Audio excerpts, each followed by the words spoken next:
Good morning, happy Easter. We are going to cook pancit sotanghon for today and frying this lumpiang Shanghai.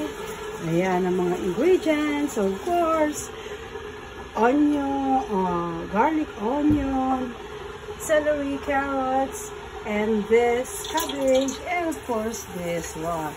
We have the broth and the vermicelli. Garlic in and the onion. In goes the afuete. So that's the afuete, garlic and onion. In goes the broth. Just like that. Ooh, delicious. Let it boil. 1 cup, 1/4 of soy sauce. Yan, tansya lang. Put the vermicelli. There you go. That's it.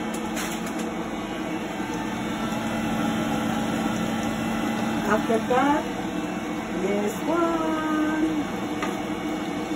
In goes the chicken.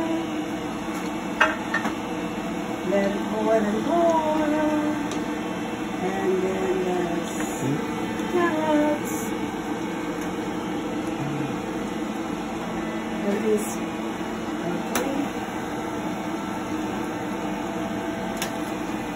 this is the way the pancit sotanghon.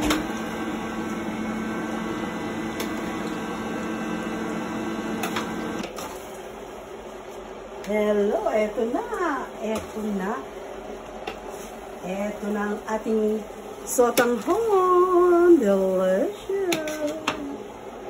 Dahil happy Easter tayo, nagluto tayo ng pancit sotanghon. Para long live, long life. Oh. Yay! I took some of the noodles. So there you go. I am going to taste it. Yes. You have to blow a little bit.